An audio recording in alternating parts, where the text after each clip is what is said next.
Hello again. Welcome back to another of Brad's Chalk Talks on rules. I had a question that was following up on my discussion of 18.3. I had two questions. This is the second of the two, and I'd like to read this. When we do a reverse course here at SBYC, we are sometimes leaving the weather mark to starboard. In the diagram attached, and I'm going to put that just on the board here, starboard tack is also inside, but she has to tack to round the mark. Normally a boat tacking shall keep clear of one who is not, but in this case, a boat rounding inside shall be permitted to round in a seaman-like way, so can she complete her tack close to the mark? Okay, very, very simple answer, and it's in 18.3 and earlier in Rule 18. I'll read them both, but let's read 18.3 again, because 18.3, this diagram I wrote up here is for a starboard rounding, but let's pretend we're doing a port rounding for a second. As a review, if red comes and tacks in the zone onto starboard and slows down, and then green comes from behind and has to turn up past a close hauled course to avoid red is fouled. The rule is set up such that you do not tack in the zone. They want red to come in outside the zone, then tack onto starboard ley line. And then that kind of solves everything, because then it's very clear who's entering first, etc. The only way that red doesn't foul if they tack in the zone is if they tack here and green was overlaying the mark and does not have to sail above a close hauled course to get around the mark. In that situation, red is allowed to do that. We also, reviewing 18.3, mentioned that red's options are as follows. Number one, sail across green and then tack. That way, if you have a bad tack, you're still there in a position. You've lost one boat, but you're in a position to potentially get them downwind as you're rounding just behind them.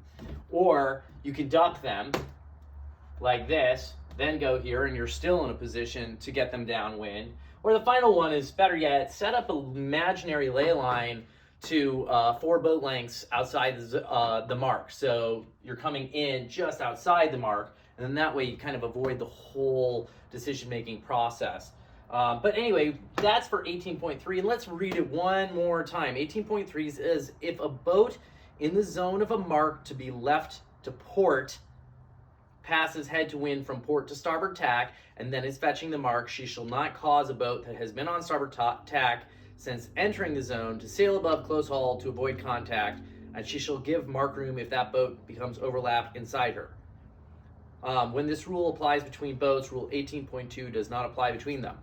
So everything I just said is 18.3, but it is a mark, let's see, if a boat in the zone of a mark to be left to port passes head to wind. It's very important. So if we're rounding a starboard mark, 18.3 has nothing to do with it. 18.3 is not apply at all.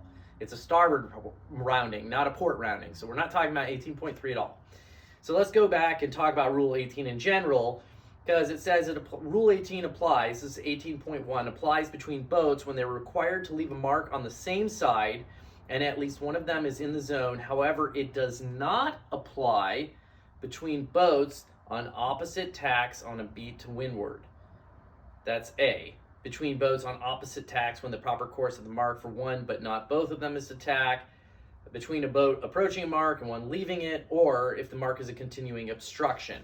So those first three aren't necessarily applicable, but A is between boats on opposite tacks on a beat to windward. So here we have a starboard and a port boat. Does Rule 18 apply? It does not apply between boats on opposite tacks on a beat to windward. So in this scenario, 18 doesn't apply. So who has right of way here? Green or red? If you answered green, you're correct. They're starboard. Okay? So essentially what happens is we have a boat here, and let's say they get there at the same time, starboard port. Okay? Let's say that starboard gets there ahead of schedule and tacks. This is clear ahead, clear astern, so green has right of way here too. And let's say they get there and they tack like this, and red sails above, in which case they are leeward boat, and they have right of way, green has right of way again. And let's say that red decides when they get there, they're gonna go like this and try to dip underneath them. In that situation, to my understanding, they don't have rights either, because they'd be coming from clear astern and trying to get mark room, and they wouldn't have it. So essentially, if you come in on starboard ley line as green here, you're probably in a very good, strong position against red. So what can red do? Red can do a couple things. The main one is that they can overlay the mark a little bit. Okay, they can actually come in on starboard ley line, might be the better option. But if you're gonna come in, you're gonna have to overlay mark a little bit, understanding full well that, you know, if starboard does a rounding like this, you kind of have to, I mean, there's very, very little rights for red there. They just have to be very careful as they go around. The one that's really quite interesting is this, is that you've got two boats set up on starboard ley line, and if they come in, let's pretend for a second that green set up a half boat length below starboard ley line. So we'll go like, that's kind of a big ley line, let's go like that.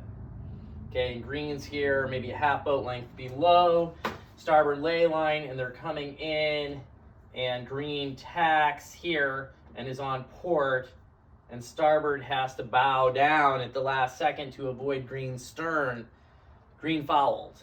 So what is really important on the starboard roundings, in my opinion, is being on ley line. You want to make sure you're being able to come up next to that mark, so that if the boat was directly behind you, you can shoot up around the mark like this and round it, so that red can't really get a piece of you.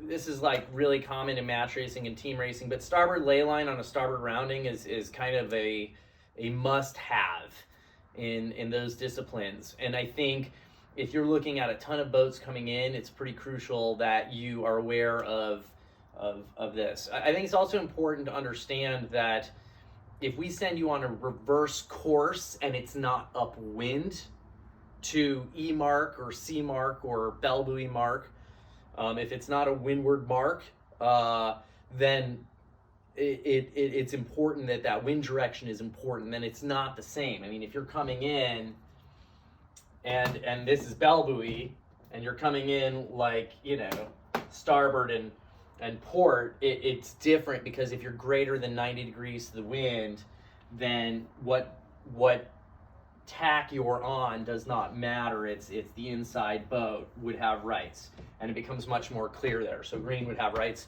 on red because they are overlapped.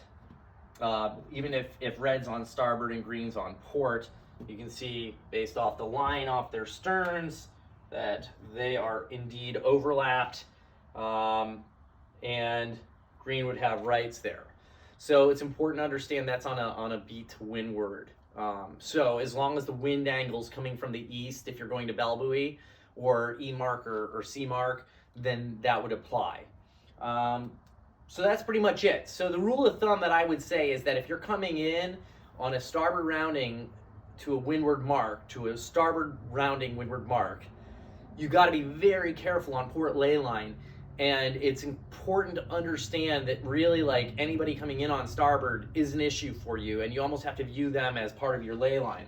So you got a ton of boats coming in on starboard over here, and you know that there might be like a pile up or something like that, and you're coming in, again, we're talking about the wind now coming from the windward side like this. You want to make sure you've overlaid it enough, allowing them to do kind of their roundings and still get around it, okay? Or you have to slow your boat down. It's a difficult position. It's a precarious position for a port tack boat.